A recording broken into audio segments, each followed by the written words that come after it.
Iran ও যুক্তরাষ্ট্র Israel যুদ্ধের কারণে মধ্যপ্রাচ্য জুড়ে চলমান অস্থিরতায় সংকটে পড়তে পারে বাংলাদেশের অর্থনীতি। বিশেষ করে জ্বালানি তেলের দামের সাথে বাড়তে পারে মূল্যস্ফীতি, রেমিটেন্স প্রবাহ কমে যাওয়া ও মধ্যপ্রাচ্যে শ্রমিক পাঠানো বন্ধের শঙ্কা করছেন অর্থনীতিবিদরা। আমাদের প্রবাসী শ্রমিক যারা রয়েছেন, তো তারা অত্যন্ত ভয়ের মধ্যে আছেন যে কোথায় কখন কি হয়। তো এটা একটা বিষয়। আর জ্বালানি তেলের দাম বেড়ে গেলে তো বিশ্ব অস্থিরতা শুরু হয়ে যেতে পারে আরেক দফা, যে বিশ্বতে উৎপাদন ব্যয়, তারপরে এখানে পরিবহন খাত রয়েছে এবং জ্বালানি তো সব খাতেই ব্যবহার করা হয়। তো সুতরাং সব মিলিয়ে একটা চাপ তৈরি হতে পারে এই বিশ্ব অর্থনীতিতে। কোনোভাবেই যাতে এই যুদ্ধে যারা মূলত ভূমিকা রাখছেন যে দেশগুলো, তাদের পক্ষও যাতে বাংলাদেশ কোনোভাবে অবলম্বন না করে, এটা বাংলাদেশের জন্য ন্যূনতম। সমাজ কল্যাণমন্ত্রী অধ্যাপক ডাক্তার AJM জাহিদ হোসেন বলেছেন, দলমত দেখে নয়, ফ্যামিলি কার্ডের আওতায় আসবে প্রতিটি পরিবার। তবে আর্থিক সুবিধা পাবে কেবল দরিদ্র ও হতদরিদ্ররা। দুপুরে রাজধানীর করাইল বস্তিতে মাঠ পর্যায়ে প্রধানমন্ত্রী তারেক রহমানের নেতৃত্বে সরকারের অন্যতম প্রতিশ্রুতি ফ্যামিলি কার্ড কার্যক্রম পরিদর্শনের আগে একথা বলেন তিনি। মন্ত্রী বলেন, সারা দেশে প্রাথমিকভাবে বিভিন্ন জেলায় ফ্যামিলি কার্ডের কার্যক্রম শুরু হয়েছে। 8 মার্চ জানা যাবে পুরো তালিকা। বলেন, এক্ষেত্রে কোনো বৈষম্যের সুযোগ নেই। ফ্যামিলি কার্ডের তথ্য সংগ্রহের ক্ষেত্রে নিজ দলীয় নেতাকর্মীরা যুক্ত হবেন না জানিয়ে তিনি বলেন, কার্ড সুবিধার ক্ষেত্রে কোনো বৈষম্য করার সুযোগ নেই। কেউ প্রতারণা করলে তাকে শাস্তির আওতায় আনারও হুঁশিয়ারি দেন তিনি।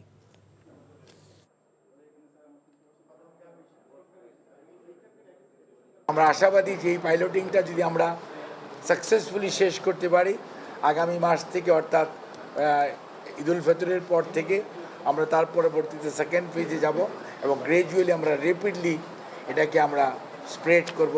3 থেকে 4 বছরের মধ্যে ওয়ান সিটিজেন ওয়ান কার্ড যে প্রোগ্রাম সারা সভ্য দেশে, উন্নত দেশে যেটা আছে, বাংলাদেশেও ইনশাল্লাহ আমরা সেই কার্যক্রমের দিকে বর্তমান সরকার এগিয়ে যাচ্ছে। যারা খাল দখল করবে তাদের রাজনৈতিক পরিচয় দেখা হবে না জানিয়ে সড়ক পরিবহন ও রেলপথ প্রতিমন্ত্রী হাবিবুর রশিদ বলেন, দখলদারদের আইনের আওতায় আনা হবে।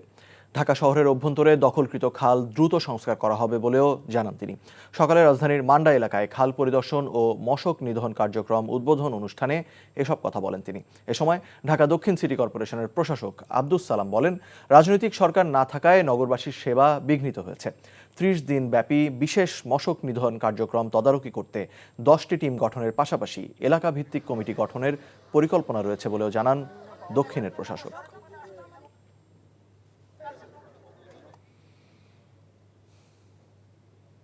ঢাকার মতিঝিলে হত্যাকাণ্ডের শিকার যুবকের খণ্ডিত দেহ উদ্ধারে সাভারের তুরাগ নদে তল্লাশি চালাচ্ছে ফায়ার সার্ভিসের ডুবুরি দল।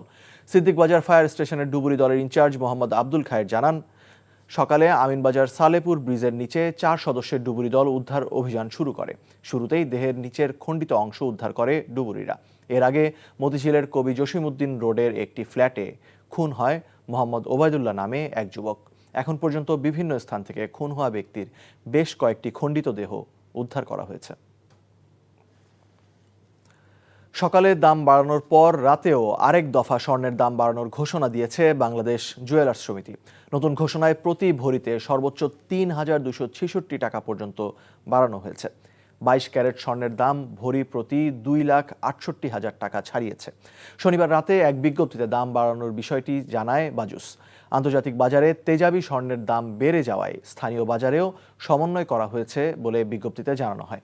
বাজুসের তথ্য মতে স্বর্ণের নতুন দর আজ থেকে কার্যকর হবে। নতুন দর অনুযায়ী 22 ক্যারেটের প্রতি ভরি স্বর্ণ বিক্রি হবে 2,68,680 টাকায়, আর 21 ক্যারেট 2,56,433 টাকা, 18 ক্যারেট 2,19,808 টাকা এবং সনাতন পদ্ধতির স্বর্ণ প্রতি ভরি 1,79,859 টাকায় বিক্রি হবে। স্বর্ণের পাশাপাশি রূপার দামও বাড়ানো হয়েছে। ইরানে প্রবাসী বাংলাদেশিদের সামরিক স্থাপনা এড়িয়ে চলার পরামর্শ দিয়েছেন শ্রম ও কর্মসংস্থান এবং প্রবাসী কল্যাণ ও বৈদেশিক কর্মসংস্থান প্রতিমন্ত্রী নুরুল হক নূর। সকালে পটুয়াখালীতে এক মতবিনিময় সভায় তিনি এসব কথা বলেন। নিরাপদ স্থানে আশ্রয় নেওয়া এবং বিশেষ করে যে কোনো পরিস্থিতির জন্য তাদের হাতে অন্তত আমি মনে করি যে ওই সমস্ত দেশের যে একটা ডকুমেন্ট, অনেক জায়গার আইডি কার্ড, হেলথ কার্ড, এই ধরনের কিছু ডকুমেন্ট থাকে, সেগুলো তাদের সাথে অন্তত রাখা। পাবনার ঈশ্বরদীতে দাদিকে হত্যা করে নাতনিকে অপহরণের পর ধর্ষণ ও হত্যার ঘটনায় দায়ের করা হয়েছে একটি মামলা। এই ঘটনায় ওই কিশোরীর চাচা শরীফুলকে গ্রেফতার করা হয়েছে। আটক করা হয়েছে সন্দেহভাজন আরও দুজনকে। এছাড়া নরসিংদীতে কিশোরী ধর্ষণ ও হত্যা মামলার মূল আসামি নুরা সহ 7 আসামির 8 দিনের রিমান্ড মঞ্জুর করেছেন আদালত। শকত করিমের ডেস্ক রিপোর্ট। পাবনার ঈশ্বরদী থানায় অজ্ঞাতনামা ব্যক্তিদের আসামি করে শনিবার রাতে হত্যা মামলা করেন নিহত বৃদ্ধা দাদি সুফিয়া বেগমের মেয়ে মর্জিনা খাতুন। এরপর অভিযান চালিয়ে অপহরণের পর ধর্ষণের শিকার নাতনি কিশোরীর চাচা শরীফুলকে গ্রেপ্তার করে পুলিশ। প্রাথমিক জিজ্ঞাসাবাদে হত্যাকাণ্ডের কথা স্বীকার করেন তিনি। এর আগে সন্দেহভাজন আরও দুজনকে আটক করা হয়। শুক্রবার মধ্যরাতে ঈশ্বরদীর ভবানীপুর উত্তরপাড়া গ্রামে কান্নাকাটির শব্দ শুনে স্থানীয়রা বাইরে বের হলেও কিছুক্ষণ পর শব্দ থেমে গেলে সবাই নিজ নিজ বাড়িতে ফিরে যান। পরদিন ঘর থেকে দাদি সুফিয়া বেগমের লাশ এবং অপহরণের পর ধর্ষণের শিকার নাতনি জামিলার লাশ পাওয়া যায় একটি ক্ষেতে। আমরা এটা সুস্থ তদন্ত চাই এবং তদন্ত চেয়ে এবং এটার জন্য সুস্থ বিচার করে। আমরা চাই এমন ভাবে বিচার হোক যাতে আর কোনো মার বুক খালি না হয়, দৃষ্টান্তমূলক একটা শাস্তি হোক, সবাই যাতে দেখে ভয় পায়। এদিকে রোববার দুপুরে চট্টগ্রামের সীতাকুণ্ডের চন্দ্রনাথ মন্দির এলাকা থেকে নির্যাতিত 7 বছরের এক শিশুকে উদ্ধার করে হাসপাতালে পাঠায় স্থানীয়রা। ধারণা করা হচ্ছে শিশুটি পাশবিক নির্যাতনের শিকার। এছাড়া নরসিংদীর মাধবদীতে বাবার হাত থেকে কিশোরী আমেনাকে তুলে নিয়ে সংঘবদ্ধ ধর্ষণ ও হত্যা মামলার প্রধান আসামি নূর মোহাম্মদ নূর সহ গ্রেপ্তার 7 আসামিকে 8 দিনের রিমান্ড মঞ্জুর করেছেন আদালত। গত 25শে ফেব্রুয়ারি মাধবদীতে বাবাকে অস্ত্রের মুখে জিম্মি করে আমেনা নামে ওই কিশোরীকে তুলে নিয়ে সংঘবদ্ধ ধর্ষণের পর শ্বাসরোধে হত্যা করা হয়। শওকত করিম, এনটিভি নিউজ ডেস্ক। এই মুহূর্তে ঢাকার হযরত শাহজালাল আন্তর্জাতিক বিমানবন্দরে আছেন আমাদের স্টাফ করেসপন্ডেন্ট নাহিদ প্রিন্স। আমরা সরাসরি তার সাথে যুক্ত হচ্ছি। প্রিন্স, মধ্যপ্রাচ্যগামী যে 27টি ফ্লাইট আজ বাতিলের খবর পেয়েছি, আর কোনো ফ্লাইট কি বাতিল হয়েছে কিনা এই ব্যাপারে আপনার কাছে কোনো তথ্য আছে কিনা? পাশাপাশি ফ্লাইট বন্ধের কারণে যাত্রীদের যে দুর্ভোগ সে সম্পর্কে আরও কিছু জানতে চাচ্ছি আপনার কাছে।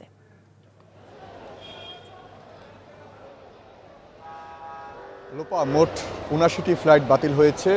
গতকালকে বাতিল হয়েছে, আজকে বাতিল হয়েছে 40টি ফ্লাইট। আগামীকালকে 11টি ফ্লাইট বাতিল হয়েছে। তো সব কিছু মিলিয়ে 79টি ফ্লাইট ইতিমধ্যে বাতিল হয়েছে। তো সংখ্যা কিন্তু আরও বাড়ছে। যে এই যে অনিশ্চয়তা, তাদের যে বিদেশ যাত্রার যে অনিশ্চয়তা, সেটি কিন্তু অনেকটাই দীর্ঘ হতে পারে। সেই জন্য প্রবাসী কল্যাণ মন্ত্রণালয় থেকে তাদেরকে থাকার ব্যবস্থা করেছে। গতকালকেই সেই মন্ত্রী জানিয়েছিলেন। তো 850টি বেডে তাদেরকে রাখা হয়েছে, যারা এই দূর দূরান্ত থেকে যারা এসেছেন এই হযরত শাহজালাল আন্তর্জাতিক বিমানবন্দরে। তো আরও যারা বিপদগামী রয়েছে, যারা এই দুর্ভোগে ভুগছেন, তাদেরকে তারা যেন সেই বিপদ কাটিয়ে উঠতে পারে, সেই জন্য তারা হটলাইনও চালু করেছে, যেন কোনো ধরনের তারা দুর্ভোগে না ভোগে। সেজন্য 16135 নাম্বারে কল দিলে তারা সেই বিষয় 24 ঘন্টায় তারা মূলত সেবা চালু রেখেছে। যারা অনেকে অভিযোগ করছিলেন যে তারা মূলত সেবাগুলো পাচ্ছেন না, যারা থাকার ব্যবস্থা যে সরকারের পক্ষ থেকে করা হয়েছে সেটিও তারা অনেকটাই পাচ্ছেন না বিদেশগামী যাত্রীরা। তবে সেটিও কিন্তু সেই প্রতিমন্ত্রী তারা উড়িয়ে দিচ্ছেন। তারা বলছেন যে যারাই তাদের সঙ্গে সরকারের সঙ্গে যোগাযোগ করছেন তারা মূলত সেবাটি পাচ্ছেন। তো এই যে যারা এই প্রত্যন্ত গ্রাম থেকেও যারা এখানে এসেছেন, যারা বিদেশে যাওয়ার জন্য যারা এসেছিলেন, তারা যেন এখানে না আসেন। এছাড়া তারা যেন দ্রুত হটলাইনে যোগাযোগ করেন যে তাদের ফ্লাইটটি কখন হবে বা কবে হতে পারে। তো এই ছিল আমার কাছে সবশেষ। দর্শক, আমরা জানছিলাম মধ্যপ্রাচ্যগামী বিভিন্ন ফ্লাইট বন্ধের খবর এবং যাত্রী দুর্ভোগের খবর। ইরান সহ মধ্যপ্রাচ্যে চলমান যুদ্ধের পরিপ্রেক্ষিতে বাংলাদেশিদের বিষয়ে খোঁজ খবর নিয়েছেন প্রধানমন্ত্রী তারেক রহমান। প্রধানমন্ত্রীর অতিরিক্ত প্রেস সচিব আতিক রহমান রুমন একথা জানান। তিনি বলেন, ইরানের ঘটনাবলীর কারণে মধ্যপ্রাচ্যের দেশসমূহে বাংলাদেশিদের অবস্থা সম্পর্কে প্রধানমন্ত্রী খোঁজখবর নিয়েছেন এবং প্রয়োজনীয় নির্দেশনা দিয়েছেন। এই ঘটনার কারণে মধ্যপ্রাচ্য কেন্দ্রিক অনেক ফ্লাইট বাতিল হওয়ায় পরিপ্রেক্ষিতে বৈঠকে বিভিন্ন বিষয়ে আলোচনা হয়েছে। এদিকে হযরত শাহজালাল আন্তর্জাতিক বিমানবন্দরে আটকে পড়া যাত্রীদের দেখভাল কিভাবে করা হচ্ছে তাও প্রধানমন্ত্রী সার্বক্ষণিক তদারকি করছেন বলে জানান অতিরিক্ত প্রেস সচিব।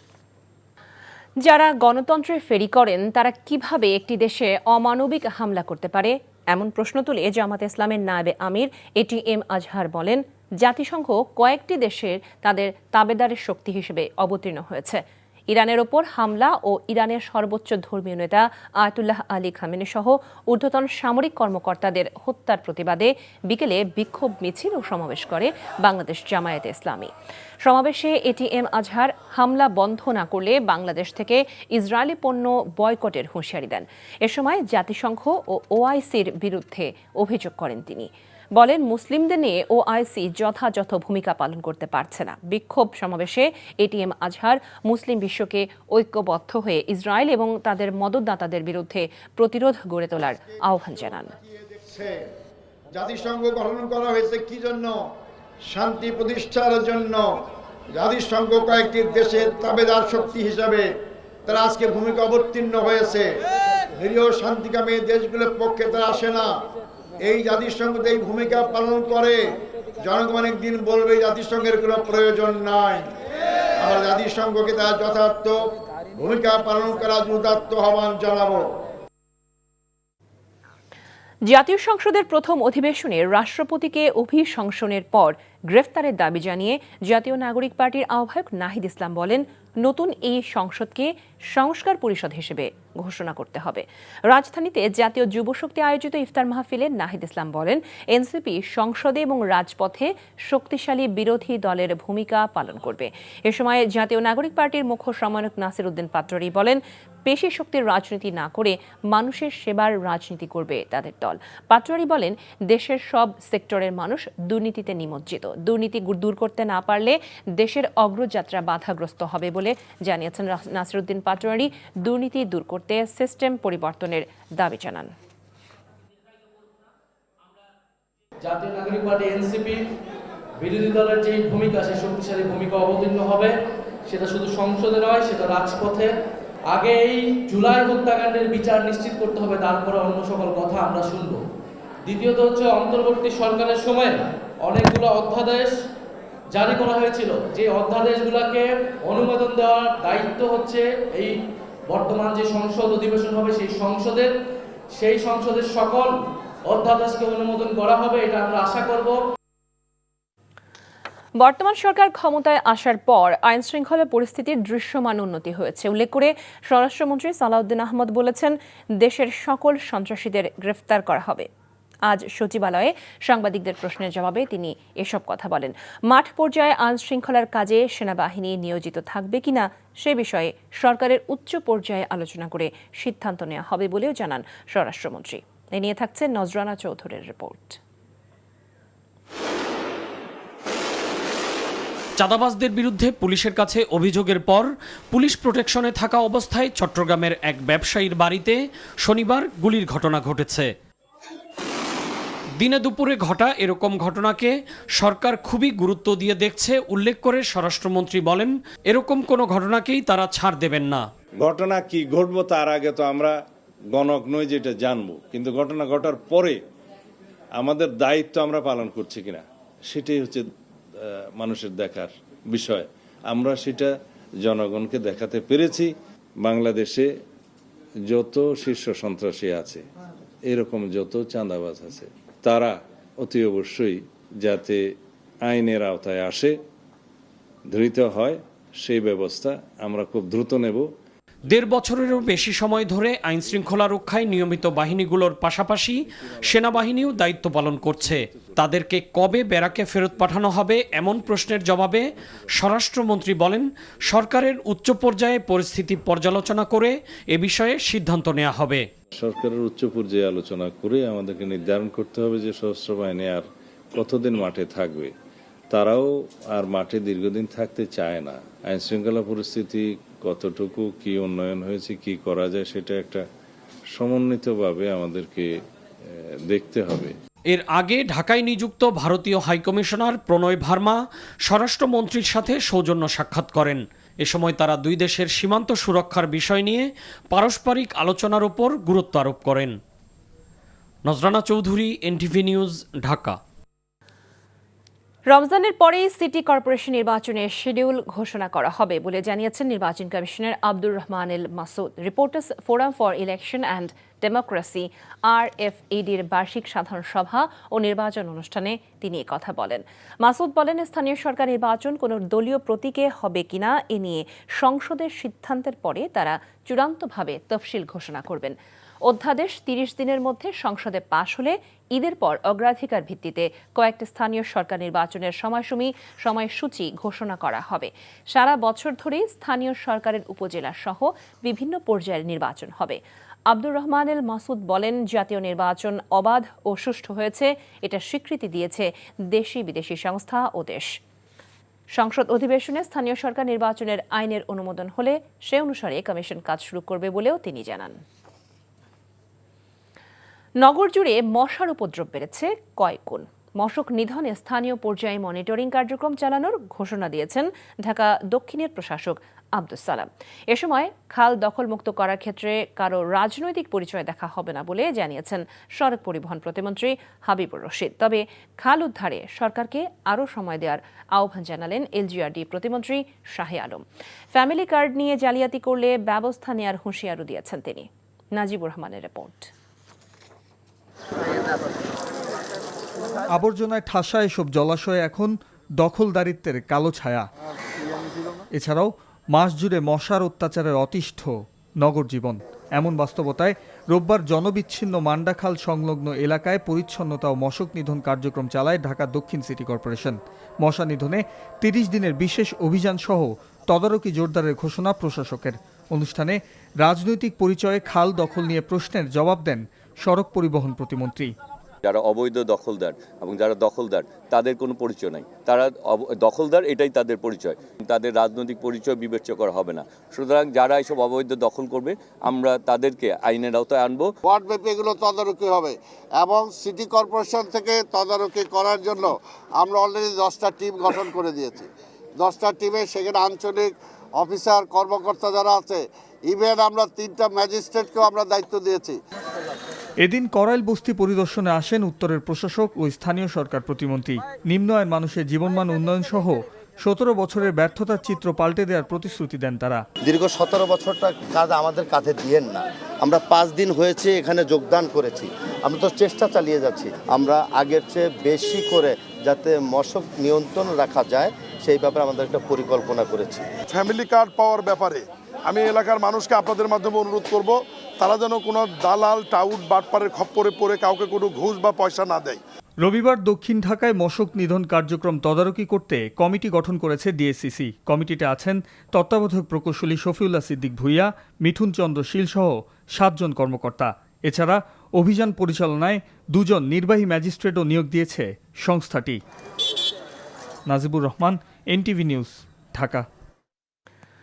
ঢাকা 4 আসনের সাবেক MP সঞ্জিদা খানম ও সাবেক শিক্ষা সচিব নজরুল ইসলামের দেশ ত্যাগে নিষেধাজ্ঞা দিয়েছে আদালত। রোববার দুদকের আবেদনের প্রেক্ষিতে আদালত এই আদেশ দেয়। দুপুরে সংবাদ সম্মেলনে দুদকের মহাপরিচালক আক্তার হোসেন বলেন, সঞ্জিদা খানমের বিরুদ্ধে জ্ঞাত আয় বহির্ভূত অবৈধ সম্পদ অর্জনের অভিযোগ রয়েছে। অনুসন্ধানের স্বার্থে তাদের বিদেশ যাত্রায় নিষেধাজ্ঞা প্রয়োজন। এছাড়া আওয়ামী লীগের সভাপতি মণ্ডলীর সদস্য শেখ ফজলুল করিম সেলিমের বিরুদ্ধে 13 কোটি টাকার অবৈধ সম্পদ অর্জনের অভিযোগে মামলা করেছে দুদক।